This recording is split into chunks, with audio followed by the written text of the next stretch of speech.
ये इस वर्ष की द्वितीय नेशनल लोक अदालत है। माननीय सर्वोच्च न्यायालय और माननीय उच्चतम न्यायालय के दिशा निर्देशानुसार कोटा में भी इस लोक अदालत का आयोजन आज किया जा रहा है। इसमें हमने कोटा जो हेडक्वार्टर है उस पर 10 बेंचों की स्थापना की है और आउटलाइन में रामगंज मंडी में 2, सांगोद में 1 और दिगोद में 1, कुल 14 बेंचों का गठन किया है। ये बेंचें जो हैं वो आपसी जो है राजीनामे योग्य जो भी मुकदमे हैं उनका निस्तारण का संभव प्रयास करेगी। मुझे ये बताते हुए खुशी हो रही है कि पिछली जो लोक अदालत थी उसमें भी लगभग जो है वो करीब 55,940 प्रकरण जो है रेफ़र किए थे, जिसमें से 47,830 मुकदमों का डिस्पोजल हुआ था और प्री लिटिगेशन जो है वो रेफर्ड 86,553 किए थे, उसमें से डिस्पोजल 64,938। इस प्रकार हमने पिछली लोक अदालत में 1,12,068 मुकदमों का जो है निस्तारण किया था। उम्मीद है कि इस बार भी हम जो है वो इनसे भी ज़्यादा मुकदमों का निस्तारण करने का प्रयास करेंगे। हमारी कोशिश है कि आम जनता में हम इनका प्रचार प्रसार करके जो छोटे मोटे मुकदमे हैं उनका हम आपसी भाईचारे से और राजीनामे के अनुसार डिस्पोजल कराना चाह रहे हैं। फौजदारी मुकदमे जो राजीनामा योग्य हैं उन सब मुकदमों को हमने आज ये रखा है। इसके अलावा MB एक्ट है, एक्साइज के जैसे 10 बोतलों तक के मामले हैं, MB एक्ट के सारे जो प्रकरण जो कर चोरी से संबंधित नहीं है, उसके अलावा जो भी 6 माह पुराने जो भी पेंडिंग केस है उनको हमने रखा है। ऐसे केसेज या जो कोविड के संदर्भ में जो पहले लगे जो छोटे मोटे जो अपराध के थे उन सबको हमने विड्रॉल करने का भी किया है। जिन मुकदमों में जैसे 498 हस्बैंड वाइफ के जैसे क्रूल्टी के मुकदमे होते हैं उनमें राजीनामा हो जाता है। 498A जो सेक्शन है वो राजीनामा हो के नहीं है, उसमें हमारी कमेटी गठित की गई है, तो उस मुकदमों को विड्रॉ हमने इस लोक अदालत में भी किए हैं। तो आम जनता को हमने इससे काफ़ी राहत दी है।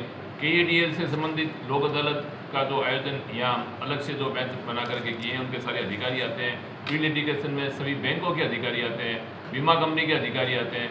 तो इस तरह से उनके जो भी मुकदमे जो प्री लिटिगेशन स्टेज पर है उनका हम भरसक प्रयास कर रहे हैं। और मुझे ये बताते हुए खुशी हो रही है कि KADL में तो आम जनता को खूब राहत मिल रही है और यहाँ जो है वो जो भी व्यक्ति आता है वो निश्चित रूप से रिलीफ पा करके यहाँ से जाता है। तो हमारी ये लोक अदालत आप लोगों से गुजारिश है कि इस लोक अदालत का आम जनता ज़्यादा से ज़्यादा फ़ायदा उठाए। ये लोक अदालत आम जनता के लिए है। MSCT केसेस के लिए मैं कहना चाहूँगा कि जो दुर्घटना में किसी की मौत हो जाती है या किसी की अपंगता आ जाती है तो उसको पैसे की जो वर्तमान में ज़रूरत है 10 साल बाद उतनी ज़रूरत नहीं रहती है। लोक अदालत में आफात फैसला होकर के 1 महीने के अंदर अंदर उस प्रकरण का जो है वो पैसा उस पार्टी को मिल जाता है। तो ये मान के चले 9 नगद और 13 उधार, उधार 13 अवॉइड करनी चाहिए, 9 नगद मिल रहे हैं तो उसको लेनी चाहिए। तो लोक अदालत का ये फ़ायदा है कि तुरंत पैसा मिलता है और उसकी कोई अपील नहीं होती है। आज हम एक फैसला करते हैं, सिविल जज करता है तो हमारे DJ कोर्ट में अपील हो जाती है, DJ कोर्ट से अपील हाई कोर्ट में चली जाती है, हाई कोर्ट से सुप्रीम कोर्ट चली जाती है। लेकिन लोक अदालत एक ऐसा सशक्त माध्यम है, लोक अदालत में पक्षकार आपसी समझाई से राजीनामा करते हैं और उसकी कोई अपील नहीं होती है। वो फैसला जो मुकदमा है वहीं का वहीं डिस्पोजल हो जाता है।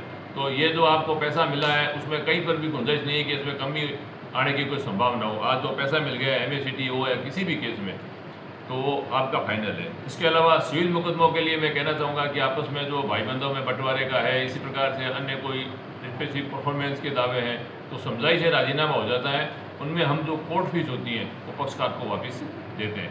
कोर्ट फीस हम जो कोर्ट में उन्होंने पेश किया है एक फ़ायदा है कि राजीनामा भी हो जाता है और कोर्ट फीस भी वापस उसको दे दी जाती है। तो मैं आप जनता से अपील करता हूँ कि कोटा में तो सक्सेसफुल लोक अदालत पहले भी रही है, इसमें भी सहभागिता बढ़ाए और उनके जो हित के लिए, उनके लाभ के लिए जो ये लोक अदालत का आयोजन किया जा रहा है उसमें वो हिस्सेदार बने। ज़्यादातर अभी वर्तमान में वैवाहिक जो मुकदमे हैं और 138 के मुकदमे हैं वो बढ़ोतरी इसमें ज़्यादा हो रही है और हमारी ये कोशिश है कि 138 के मुकदमे भी हम जो है वो जो फाइनेंशियल इंस्टीट्यूशन है उनको भी हम समझाइश कर रहे हैं। आम जनता से भी कह रहे हैं कि जो कुछ भी इनके बीच में लेन देन हुआ है उसमें वो राजीनामा करके और मुकदमों का डिस्पोजल करे। वैवाहिक मुकदमों के लिए तो मैं कहना चाहूँगा कि हमारे जो 3 यहाँ अपने फैमिली कोर्ट 3 है यहाँ पे और तीनों में लगभग 250 से 300 मुकदमे हम हर लोक अदालत में निपटाते हैं और परिवार को बचाने का पूरा प्रयास करते हैं। तो ये लोक अदालत हम सब के लिए एक ये फ़ायदे की चीज़ है और हम सबको ये अपनानी चाहिए। और मैं आम जनता से अपील करूँगा कि वो इसमें अपनी हिस्सेदारी और बढ़ाए। हमें वकीलों का और मतलब बार जो है उनका पूरा और यहाँ मीडिया कर्मी है और आम जनता का भी हमें पूरा सहयोग और समर्थन मिला है। इसके लिए मैं आपको धन्यवाद देना चाहूँगा। सर, आज इस वर्ष की द्वितीय राष्ट्रीय लोक अदालत है। आज कितने मामले रखे गए और कोई ऐसा हाईएस्ट मामला जो आज की राष्ट्रीय लोक अदालत में रखा गया है सर? आज संपूर्ण देश में राष्ट्रीय लोक अदालत का आयोजन किया जा रहा है। नालसा और नालसा के निर्देशानुसार जिला विधिक सेवा प्राधिकरण कोटा के द्वारा भी आज संपूर्ण कोटा क्षेत्र में राष्ट्रीय लोक अदालत का आयोजन किया जा रहा है। इस संबंध में हमारे द्वारा कोटा मुख्यालय पर 10 बेंच एवं तालुका विधिक सेवा समिति रामगंज मंडी में 2 बेंच, दिगोद और सांगोद में भी 1-1 बेंच का गठन किया गया है। इन सभी राष्ट्रीय लोक अदालत की जो बेंच बनाई गई है, इनमें सिविल मामले, एमएससीटी के मामले, चेक बाउंस के मामले, पैसे की लेन देन के मामले का निस्तारण किया जा रहा है। और पिछली जो लोक अदालत आयोजित हुई थी 14/3/2026 को, उसमें हमारे द्वारा 55,940 केस रेफ़र किए गए थे, पेंडिंग केसेस, जिसमें 47,830 केसों का निस्तारण हुआ था। प्री लिटिगेशन के 86,553 केसेस रेफ़र हुए थे, जिसमें 64,938 केसों का निस्तारण हुआ था। इस बार राष्ट्रीय लोक अदालत में हमारे द्वारा लगभग 45,000 केसेज रेफ़र किए गए हैं जो पेंडिंग केसेज हैं, और प्री लिटिगेशन में हमारे द्वारा लगभग 55,000 से अधिक मामले रेफ़र किए गए हैं, जिनका जो आंकड़ा है वो लोक अदालत के जो समय है 10 से 5 बजे का, लगभग 2-3 बजे तक हमारे पास आंकड़ा आ जाएगा, तब हमको मालूम चलेगा कि कितने मामले इसमें निस्तारित हुए हैं। लोक अदालत के दोनों पक्षकार आपसी राजीनामे के आधार पर करते हैं, और इसमें जो भी मामला हुआ है उसकी कोई अपील नहीं होती है, और जो कोर्ट फीस जो लगती है वो भी हम इसमें वापस देय हो जाती है। आम जन को संदेश?